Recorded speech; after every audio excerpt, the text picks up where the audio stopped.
تھے تو ٹائم پر تشریف لاتے تھے اور آتے ہی اپنے مصلی پہ تشریف لے آتے تھے، اور کبھی کبھار سنتے بھی ادا کی ہیں، اس لیے تاکہ صحابہ کرام رضوان اللہ تعالیٰ علیہ مجمعین کو پتہ چل جائے کہ سنتے ادا کس طرح کرنی ہے۔ قیامت تک آنے والی امت کو یہ سنتے ملنی تھی، اب اگر ان کو پڑھنے کا طریقہ کار بھی پتہ نہیں ہوگا، سنتوں کا تعداد کا پتہ نہیں ہوگا، تو امت کی کیسے رہنمائی کریں گے؟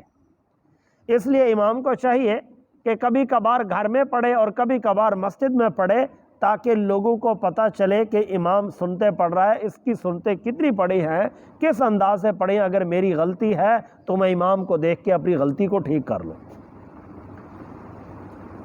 امام کی غلطی نہیں ٹھیک کرنی، اپنی غلطی ٹھیک کرنی ہے۔ ہاں، ہمارا کام الٹا شروع ہو جاتا ہے، اب امام کے اپنے بجائے امام کی غلطیاں ٹھیک کرتے ہیں۔ مکہ مکرمہ میں مجھے ایک آدمی ملا، کہنے لگے یار یہاں پر کیسا ہے، کوئی ٹائم نہیں ہے متعین، بس جب امام آ جاتا ہے تو چلا آتا ہے۔ میں نے کہا یہ پاکستان کی مسجد کا امام تھوڑا ہے کہ جس سے پوچھ سکیں، یہاں کے امام سے کوئی نہیں پوچھ سکتا، وہ اپنے گھر سے سنتے ادا کر کے نکلتا ہے، اپنی گاڑی میں آتا ہے، اور یہاں اس نے قریب بریک لگانی ہوتی ہے، اور جیسے آتا ہے تو اس کے لیے راستہ ہوتا ہے، اور راستے کے ساتھ وہ اس کو پولیس لے آتی ہے، جیسے ہی آتا ہے وہ اپنے مصلی پہ کھڑا ہو جاتا ہے، اس سے کون پوچھنے والا ہے؟ ایک دن دنیا کے بہت سارے علماء کرام آئے، تو اس وقت میں مغرب کے وقت میں کھانا افطاری کے وقت میں تھوڑا سا دیر لگا دی، تو مجھے وہ کہنے لگا یہ انہوں نے دیر کیوں لگائی؟ میں نے کہا تو کیا کر سکتا ہے ان کا؟ انہوں نے کہا پہلے جلدی کر لیتے ہیں، 10 منٹ کا آج 15 منٹ کا ہو گیا۔ میں نے کہا یہی مسئلہ تو ہے، تیرا دماغ خراب ہے، تو ادھر مسجد کے مولوی کو تنگ کرتا ہوگا، اس لیے تیری عادت بنی ہوئی ہے۔ میں نے کہا تیری فطرت ہوگی تو اپنے محلے کے مولوی کو تنگ کرتا ہوگا۔ میں نے کہا ادھر کر، تجھے جوتے نہ پھیرے تو دیکھ لینا، اور تیرا فی الفور بستر پاکستان ایئرپورٹ پہ پہنچ جائے گا، پریشان نہ ہو، بغیر بستر کے آپ کو گھر پہنچائیں گے، ہوٹل نہیں جانے دیں گے۔ میں نے کہا یہ تیری عادت وہاں سے خراب ہوئی ہے، اور ادھر میں نے کہا اپنی عادت کو ٹھیک کر۔ اور میں نے اس کو پھر یہ روایت سنائی کہ سرکار دو عالم صلی اللہ تعالیٰ علیہ وسلم تشریف لاتے تھے، اس وقت تک مؤذن کھڑا نہیں ہوتا تھا، جب آپ علیہ الصلوۃ والسلام تشریف لے آتے اس وقت میں پھر نماز پڑھائی جاتی تھی، اور صحابہ کرام دیکھتے تھے کہ سرکار دو عالم صلی اللہ علیہ وسلم تشریف لا چکے ہیں، اور تشریف لے جانے کے بعد پھر مؤذن کھڑا ہوتا، اور آپ صلی اللہ علیہ وسلم اپنے مصلی اقدس پر تشریف لے آتے، اور پھر آ کر مؤذن اقامت کہتا، اور اس کے بعد نماز ہوتی تھی۔ اس لیے بہت ساری جگہوں میں یہ ہوتا ہے، اب امام صاحب ادھر دروازے میں ہے، سارے لوگ کھڑے ہیں، جی امام صاحب آئے گا، آ رہا ہے جی، نہیں یہ جائز نہیں ہے، یہ مکروہ ہے۔ امام کیا معنی؟ امام بمعنی رہنما،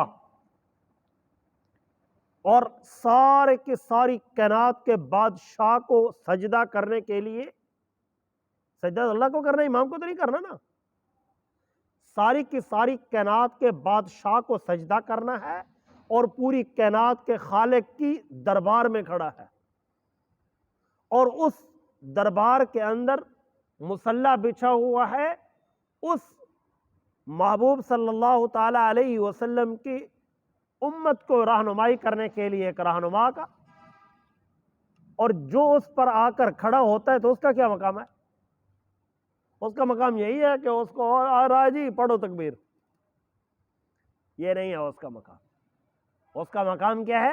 اس کا مقام یہ ہے کہ جب وہ اجازت دے تب پڑھو، اجازت کے بغیر نہیں۔ جب وہ امام آ جائے تو آ کر بیٹھ جائے، اور وہ اجازت دے دے تو ٹھیک ہے، اس کے بعد پڑھو، اس سے پہلے اجازت نہیں ہے۔ دیکھ کر شروع ہو جانا، ابھی امام صاحب مسجد سے باہر ہے اور پہلے تکبیر شروع ہو جانا، یہ جائز نہیں ہے۔ بلکہ عرب کے بھی آج تک وہی آ رہا ہے طریقہ کار، اور بہت سارے لوگ ابھی بھی کر رہے ہیں، بہت ساری جگہوں میں ہوتا ہے، مجھے اچھا لگا ہے کہ امام کے آنے کے لیے راستہ الگ ہوتا ہے،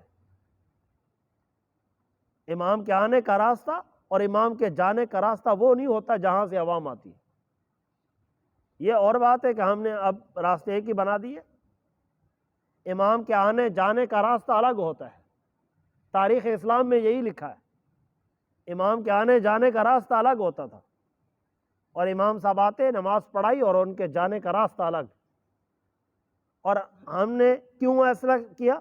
ہم نے ایک دوسرے کو دیکھا ہے اور ہم نے امام صاحب کے ساتھ وہ کام کیا کہ ہم کہتے ہیں امام صاحب ہمارے ہاتھ میں ہے۔ تو یہاں پر فرمایا گیا کہ امام بہت بڑی طاقت اور قوت رکھنے والا انسان ہے، اور اس کے ساتھ وہ معاملہ کیا جائے کہ جو اپنے سے اوپر والا معاملہ کرتے ہو، اور جو امام کے پیچھے اقامت کہتا ہے وہ بھی بہت بڑا انسان ہے، اس کا بھی احترام کرو۔ یہ نہیں ہے کہ اس کو چلو چل کھڑا ہو، ایسی نہیں کہنا، چل بھی چل کھڑا ہو، یہ نہیں کہنا الفاظ، اس لیے کہ جس نے اقامت کہنی ہے یہ سیدنا حضرت بلال حبشی رضی اللہ تعالیٰ عنہ کے لشکر کا فرد ہے۔ قیامت والے دن اس کے ہاتھ میں ایک جھنڈا ہوگا اور وہ یہ بڑی اکڑ کے ساتھ چلے گا، اور سارے نبیوں کی امتیں دیکھیں گی یہ کون لوگ ہیں۔ پھر پوچھا جائے گا یہ کون ہے جو بڑی اکڑ کے جا رہا ہے اور جھنڈا ہے اس کے ہاتھ میں، یہ کیوں ایسے جا رہا ہے؟ تو فرمایا، کہا جائے گا یہ سرکار دو عالم صلی اللہ تعالی علیہ وسلم کا یہ وہ امتی ہے جو امام کے پیچھے تکبیر کہتا تھا اور امام کے آنے سے پہلے مسجد میں اذان دیتا تھا۔ یہ عام آدمی نہیں ہوتا، اس لیے جو اقامت کہتا ہے اس کے ساتھ ادب کے ساتھ پیش آؤ، اس کا ادب کرو، احترام کرو۔ خالی یہ نہیں ہے کہ بس ہم اس کو جھٹکا لگا دے۔ جو اذان دیتا ہے، جو اقامت کہتا ہے، اس کی بڑی شان اور عظمت ہے۔ ہاں، اور ایک مسئلہ بھی ہے کہ ہر بندہ بھی اپنے آپ کو مؤذن نہ بنائے، جس کو اذان آتی ہو وہ پڑھے۔ صحابہ سارے تھے، عمر بن خطاب سے اوپر کوئی بندہ نہیں ہے، ابو بکر صدیق پہلے نمبر پہ، ان سے کوئی بڑا نہیں ہے، حضرت عثمان غنی رضی اللہ تعالیٰ عنہ بڑے لوگ ہیں، حضرت شیر خدا سیدنا حضرت علی کرم اللہ وجہہ ایسے بڑے انسان لوگ تھے، لیکن حضرت بلال اذان کے لیے آتے تھے۔ عشرہ مبشرہ ہیں، وہاں پر موجود ہیں، لیکن اذان کے لیے حضرت بلال آتے ہیں۔ حضرت ابو محذورہ رضی اللہ تعالیٰ عنہ تشریف لاتے تھے اذان کے لیے۔ اذان وہ لوگ کہا کرتے تھے، اس لیے اذان کے لیے ہر بندہ نہیں ہوتا، کسی کو آتی ہو نہ ہو تو بس جڑ گیا سپیکر کے اوپر، پنجابی میں کہتے ہیں یہ جڑ گیا سپیکر کے اوپر، یہ سپیکر کے اوپر جڑ جانا یہ نہیں ہے اجازت۔ جس کو اذان آتی ہو، صحیح اذان پڑھتا ہو، وہ اذان پڑھے، صاف ستھرے پڑھو، جھٹکا نہ لگاؤ، اذان پڑھو اچھے الفاظ کے ساتھ، اذان جس کو کہتے ہیں وہ پڑھو۔ ناک میں کچھ پڑھتے ہیں زبان، کوئی منہ میں پڑھتے ہیں، اذان پڑھو اپنے جگر کے ساتھ زور لگا کے، اپنے جسم سے طاقت اور قوت کے ساتھ اذان پڑھو۔ جیسے نہیں پڑھ سکتا نہ پڑھے، کوئی ضرورت نہیں ہے۔ کائنات کے اندر اذانیں بند نہیں ہوں گی اس کے بغیر، اذان وہی پڑھے جس کو اذان آتی ہو۔ بیت اللہ کی چھت پہ چڑھا کے سارے صحابہ، حضرت علی سے کو بڑا شیر تھا جو خیبر کے دروازے کو الٹے ہاتھ کے ساتھ پکڑ سکتا ہے، وہ بیت اللہ کی چھت پہ نہیں چڑھ سکتا۔ بڑے بڑے صحابہ ہیں، خالد بن ولید جیسے بڑے بڑے انسان موجود ہیں جن کا بڑا نام ہے، ان کو بھی رکھ لیا جاتا اذان کے لیے، لیکن ہر ایک کو نہیں دیا گیا۔ فتح مکہ پہ جب ہوا تو حضرت بلال تشریف لے گئے، حضرت بلال کو کھڑا کیا گیا، حضرت بلال تشریف لائے، یہ ہر ایک نہیں بنا۔ اس لیے جو امام ہے اس کے آنے تک جو مؤذن ہے اس کو بھی پتہ ہونا چاہیے کہ امام کو آنے دوں اور آنے تک اس کا انتظار کروں۔ جو پیچھے مؤذن ہو اس کو بھی مسئلے کا کم از کم پتہ ہونا چاہیے، ہر جاہل بندے کو پیچھے نہیں کھڑا کر دینا چاہیے، بس جو بھی آ گیا سیدھا ہو گیا۔ بھائی مؤذن کا کیا مطلب ہے؟ جس کو مؤذن رکھا جائے وہ چاہیے وہ اپنی پوری ذمہ داری نبھائے، وہ اپنی ذمہ داری پہ خود اذان دے، خود اقامت کہے۔ اگر بالفرض نہ ہو، صحابہ تو سارے موجود تھے، کل روایت میں پڑھا ہے کہ کبھی کبھار کیا ہوتا، حضرت عبداللہ بن ام مکتوم رضی اللہ تعالیٰ عنہ پڑھ لیتے تھے، حالانکہ ان کے بڑے بڑے اور بھی صحابہ موجود تھے، لیکن کسی اور نے نہیں پڑھا، اس لیے کہ جو مؤذن ہوتا ہے وہ خود اپنی تکبیر اپنی جگہ پہ کھڑا ہو کر پڑھے، اس لیے کہ ہر بندہ اس قابل نہیں ہے۔ اور وہ مؤذن ہونا چاہیے کہ جو وضو کامل کرتا ہو، جس کو وضو کو صحیح طریقہ کار کا پتہ ہو، نماز پڑھنے کا صحیح طریقہ کار پتہ ہو۔ خدا نہ خواستہ اگر امام صاحب سے کوئی مسئلہ بن جائے تو وہ امام صاحب کی جگہ پہ کھڑا ہو کے نماز بھی پڑھا سکتا ہو۔ ایسا آدمی ہونا چاہیے، ہر بندہ پیچھے نہیں کھڑا ہو جانا چاہیے۔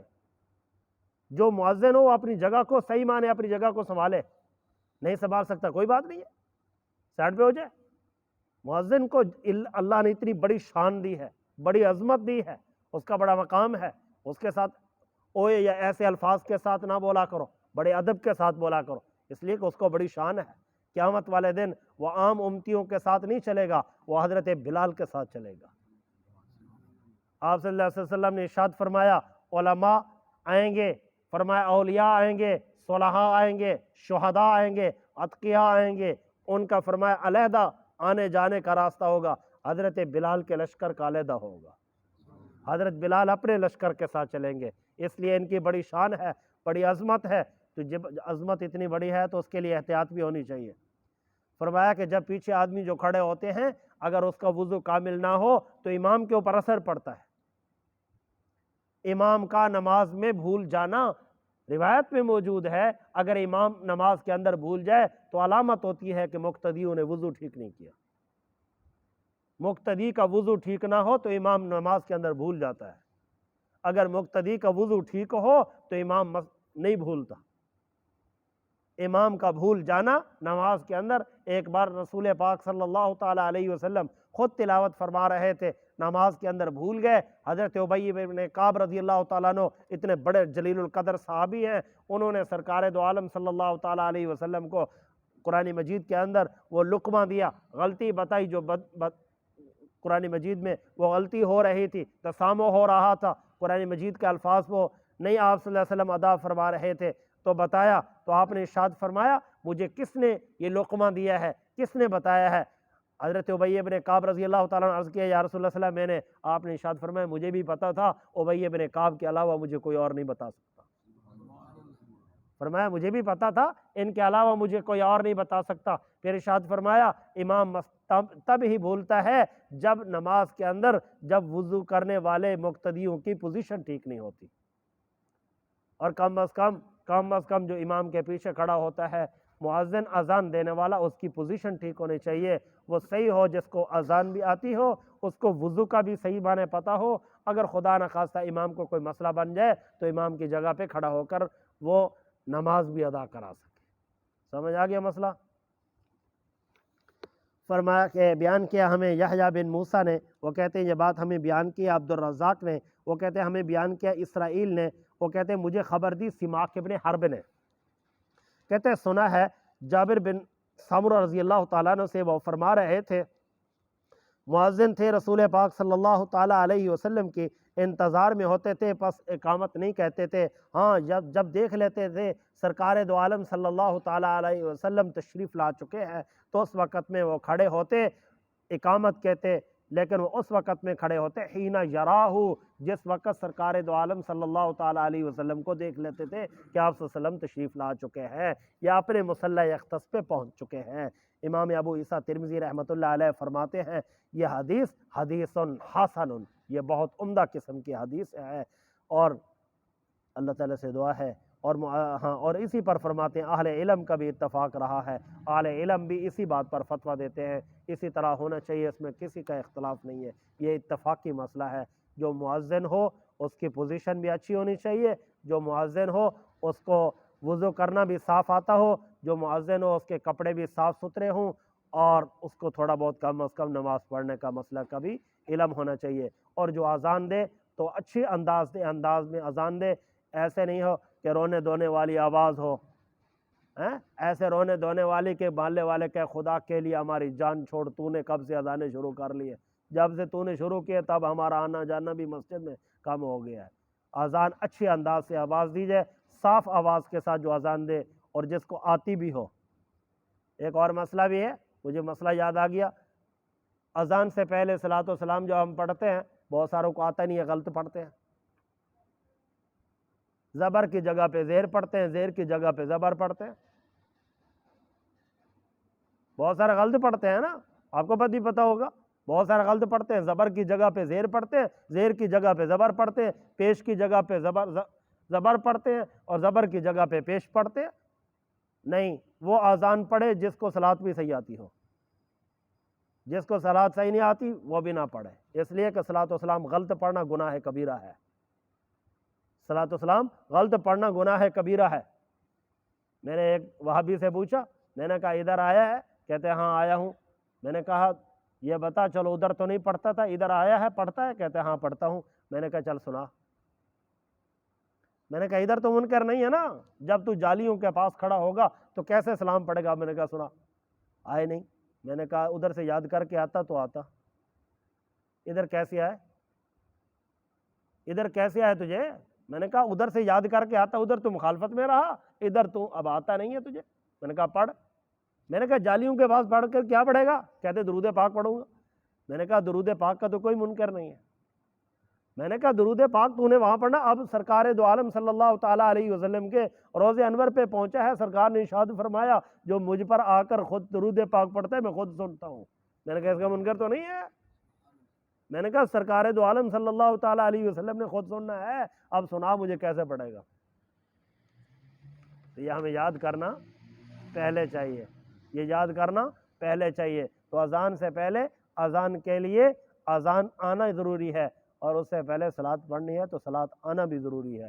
یہ نہ ہو کہ جس طرح ہے، ہاں جی، کوئی کہ پڑھ رہا ہے الصلاۃ والسلام علیک یا سیدی یا شفیع المذنبین، یہ حالانکہ غلط ہے۔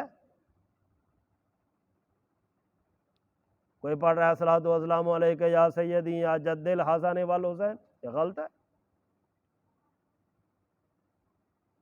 یا حرف ندا ہے، اگلا حرف منصوب آنا چاہیے، الصلاۃ والسلام علیک یا سیدی یا جد الحسن والحسین، اکثر پڑھ رہے ہوتے ہیں جد الحسن والحسین۔ شفیع المذنبین ہے، مذنبین پڑھ رہے، کوئی پڑھ رہا ہے یا رحمت للعالمین، کوئی پڑھ رہا ہے یا رحمت للعالمین۔ پتہ نہیں کیسی مخلوقات ہے بھئی، پہلے تو یاد تو کر، آتا ہے نہیں، ایسے شروع ہو گیا۔ اللہ تعالیٰ سے دعا ہے اللہ تعالیٰ عمل کی توفیق عطا فرمائے۔